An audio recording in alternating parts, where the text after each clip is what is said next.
Welcome to the French Wedding Podcast with your host Naïm, the only podcast in English about weddings in France. Great conversations, tips and insights about your French wedding, some wisdom before your big day, and the opportunity to hear wedding professionals actually living and working in France, only for your day to be the most amazing to remember. Hello everyone and welcome to the French Wedding Podcast. Greetings from France. This is the place where we're recording this show. I'm Naïm, professional ceremony officiant based in my hometown Paris, and I created this show especially for future brides and grooms willing to get married in Paris or anywhere in France. Each episode is an occasion to meet a main actor of the industry, can be a vendor such as a wedding planner, hair and makeup artists, bridal salon, videographer, venue owner, bloggers, you name it. This show exists to bring you some insight about how people do things in France regarding the wedding industry, but we also share funny stories, things to know, and special memories when we happen to work together on the very same wedding.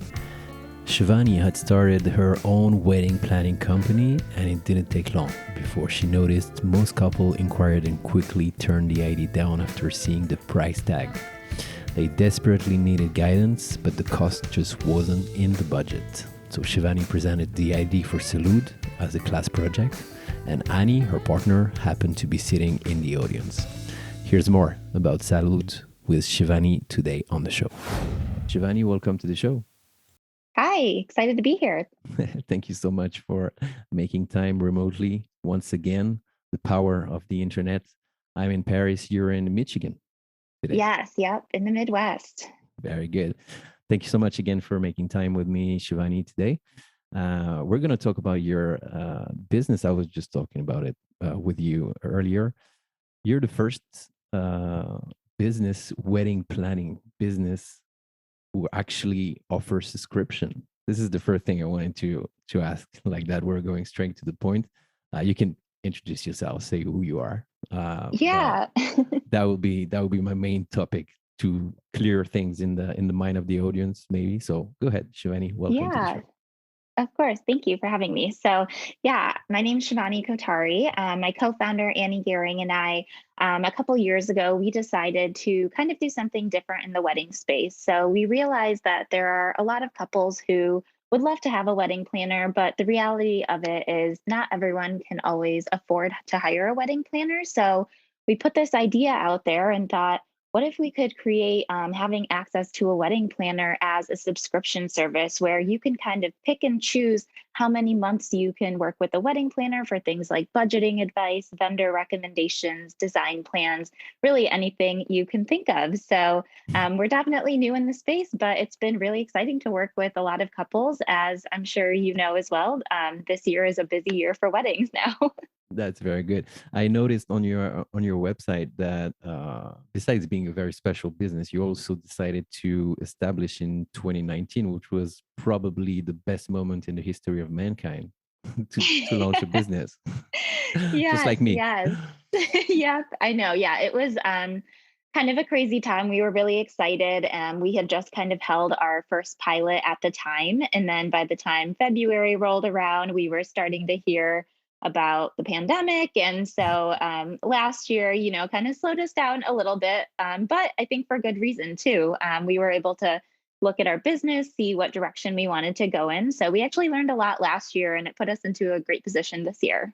Yeah, how did you navigate through the pandemic? And I guess you had a lot of cancellations and stuff like that. Yes. Yeah. So we were actually planning to officially open our doors after our pilot beginning of last year.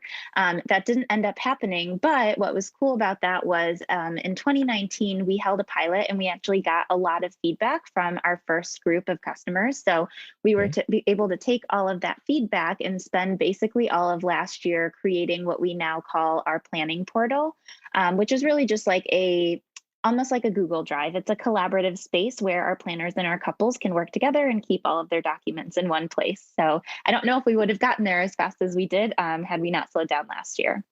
Of course, yeah. Many of my colleagues, vendors like you, are saying basically the same. Like the pandemic have had a crazy effect on their business. Like they were struggling in the first place, but now they're getting stronger after everything. And everything's going back to normal in the time that we're recording right now on the 3rd of October of 2021. For those listening, it's getting better, and everybody's going in the same direction. So I think it's a good opportunity to make everything better for everyone. And why is it called Salud? Because for the people speaking Spanish, obviously have a meaning, but I'd like to know your view on that. Can you tell me more? Yeah, we get that question a lot. So we have been thinking about what we should name our business for a long time. So the idea of Salud came from thinking about what is kind of like the common practice that is in any type of celebration that you would think of. So right now we're in weddings. Our vision is to eventually get out of weddings and kind of help couples and families and everyone plan all of the special moments in their life. So as we were kind of brainstorming, what is something that's kind of present in all of those joyous occasions? The first one that we could think of was the toast. And so salute is something that's said in every event, but it's also said in a lot of different countries around the world. So we thought that was the perfect fit. I really like it. I find it very special, and it's true that it's a common thing to do in Europe. To always Yeah, say "salut." We always say "santé" or "cheers" in French, but you can say "salut" yeah. in French and get away with it. So I think I'll it's keep that in mind.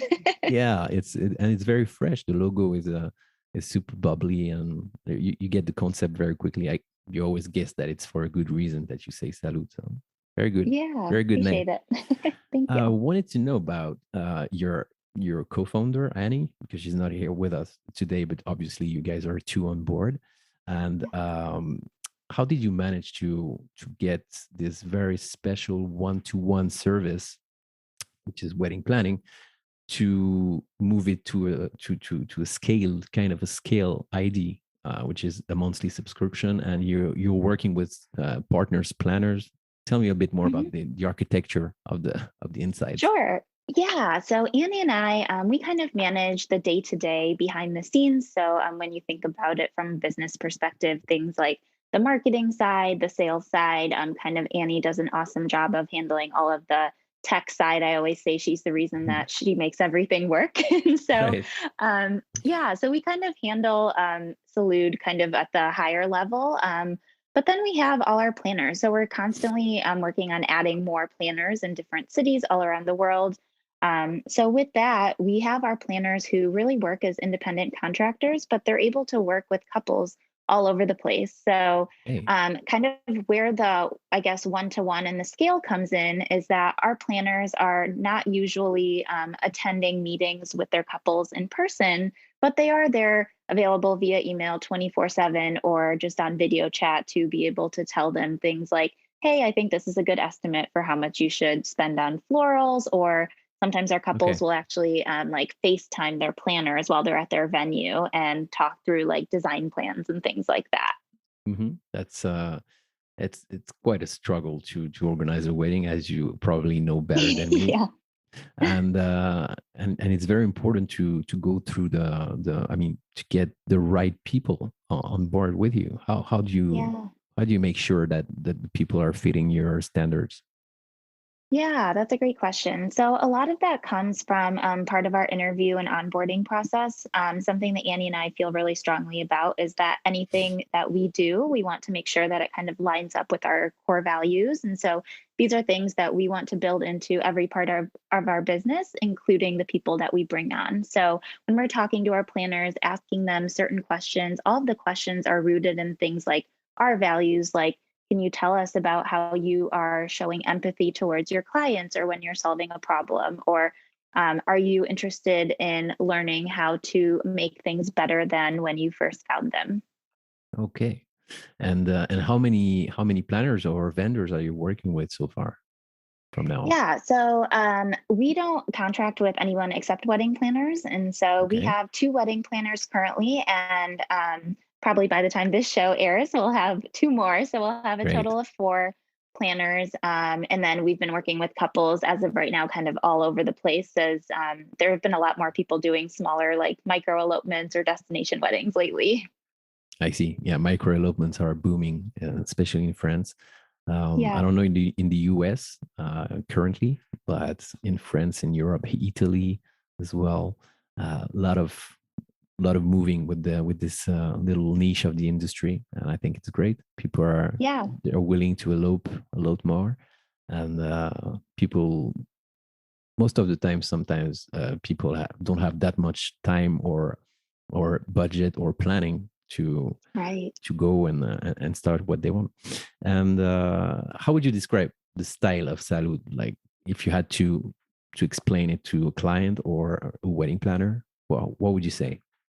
Yeah, I think from both ends, I would say it's pretty seamless. So when I say seamless, I want to stress that it's not necessarily from the tech perspective, but also from the fact that we are thinking more along the lines of we don't want you to feel like your wedding is now another task on your list. We want to be able to fit into your life. So whether that means, hey, I'm at the venue, let me just pick up my phone and FaceTime my planner because I don't want to be carrying my laptop around, or hey, I'm on the subway and I have a 30-minute commute. There's a few things that I know I don't want to spend 3 hours on Google tonight after dinner. Let me just kind of email my planner and hope that tomorrow morning when I wake up, she'll have some answers for me. That's a great perspective to conceptualize all this in a subscription service. Really, Yeah. really one of a kind service. And what would you say was the hardest thing to do when you started something you wish you had known before? Yes, that's a great question. So there are so many things. I think the top thing I would say is we really had to figure out how to tell couples the value of a planner. So a lot of times, if you're talking to a couple and you ask them, "Oh, have you thought about working with a wedding planner?" A lot of times we'll hear that they say, "My venue comes with the wedding planner," and so at that time, it's a little bit more of the educational side of things and Yeah. saying, well, your venue coordinator works for your venue, but your wedding planner would work for you. And so there's a difference there. So I think the first part is really just figuring out how to educate our customer early on. But the other part I think I would tell to really anyone building a business in any space is listen to the people that are talking to you.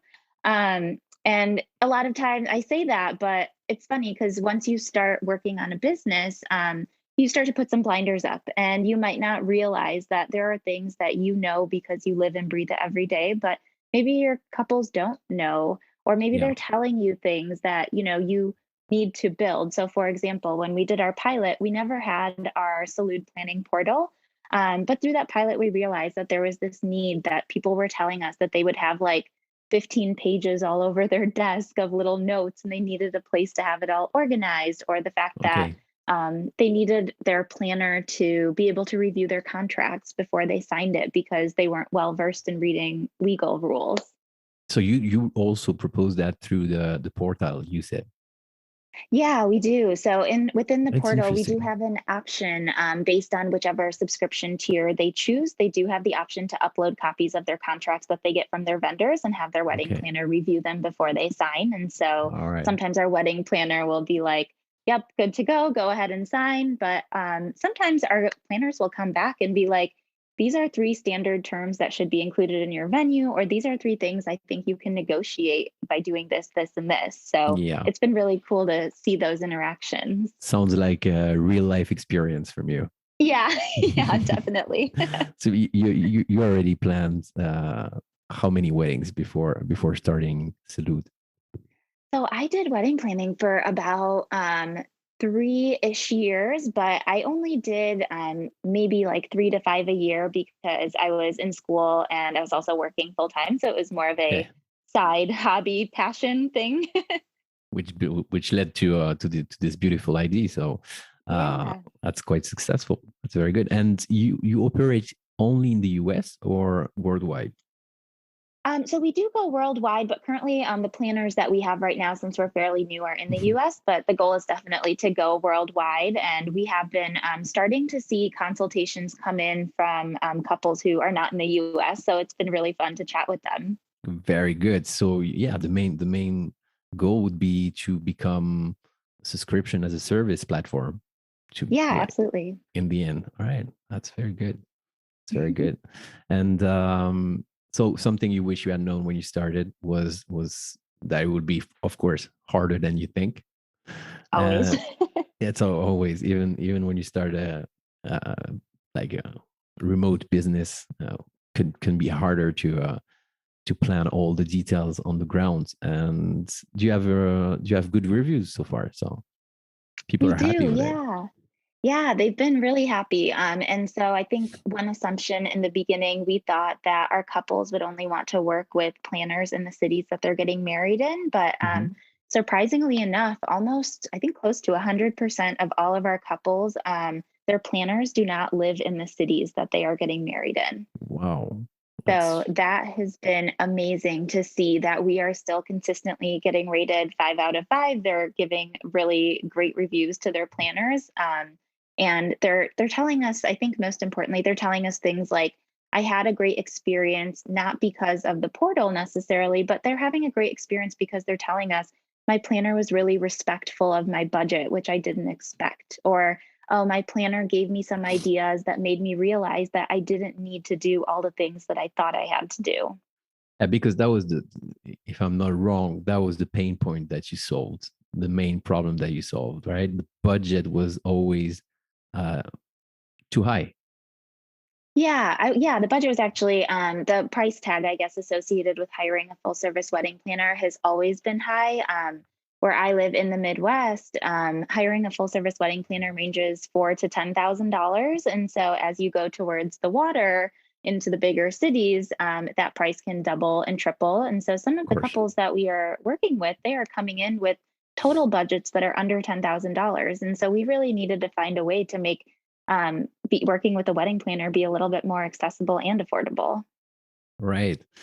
That's, yeah, that's true. It's true. I think there's a lot of demand for this kind of market of the, like, let's say average normal, which doesn't have any meaning, but Right. people who don't have necessarily too a lot of money to plan their wedding, they still want value for it, and I think your service can fit it very well.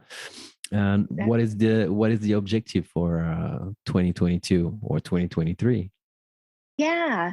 So for 2022, so we've just now started to kind of open our doors and get back into it. So it would be awesome if in 2022 we could get up to like 5 to 10 planners and start to at least kind of get our feet wet a little bit into outside of the US. And then given that people right now who are working with us are sometimes getting married next year, we hope that by the time it's 2023, we start to see some of those couples who are now coming back to help plan weddings, or sorry, help plan events outside of weddings. So things like Right. it's my parents' wedding anniversary, or it's a retirement party, and all of that, baby showers. So there's just so many special life events that I think need that attention to detail.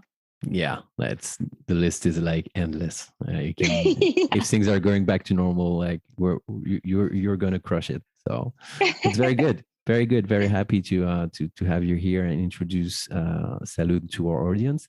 Is there Yeah. something that you want to say to our audience, to listeners, maybe wedding planners listening, or even couples who are willing to get married? Yeah, I would say if you are a planner, of course, we would love to meet you. I will say that. So go ahead and visit our Hmm. website. For our couples, I think something that has been really overwhelming is people have rescheduled their weddings so many times, but this past year has also caused a lot of people to kind of reflect on what's most important to them in their lives. And so, what I would say is if you are a couple right now and you're feeling stressed, I'd encourage you to kind of be like, sit back, what is most important to you for your wedding day? And I think that's something that I think when we go into wedding planning mode, we see Pinterest boards and we think that we need everything. Yeah. So just kind of applying the things you've learned from the past year also to your wedding. But yeah, other than that, if you're still feeling overwhelmed after that, we would love to work with you. We're excited to be here on the show with you as well today. So happy to offer a code to all of your listeners as well for 15% off their first month. They could just visit our website at momentstosalute.com, and the code is French Wedding 15 in all caps. Sounds great, Shivani. Thank you so much. So I will put everything on the show notes for those Awesome. listening. like that. No one is losing anything. That's a great offer. 15% off for the first month gives you a nice try to pick it up and start the process with Shivani and Annie. Thank you so much for being here, and it was lovely to have you. To see a different weather than the one that I had today in Paris. It opens my mind, and it's always great to work with international wedding people. Always the best. Thank you so much, Shivani, and I'll see you somewhere in the All US right. or in Europe. Thank you. Yeah, sounds good. Thanks for having me today. Hey guys, thanks again for listening to the show today. You can find more information on our guests in the show notes, as well as my contact and my website. If you have any questions regarding your French wedding, I'm happy to help. Also, please do not hesitate to leave a review for the show. There's also a link for that. That will literally take 1 minute of your precious time and will mean the world to me. I always appreciate your support. Thank you again very much for your time and feedback. Wishing you a great day or a great night anywhere you are in the world. I send you some good vibrations, and we'll talk to you again soon for a new episode. Bye bye.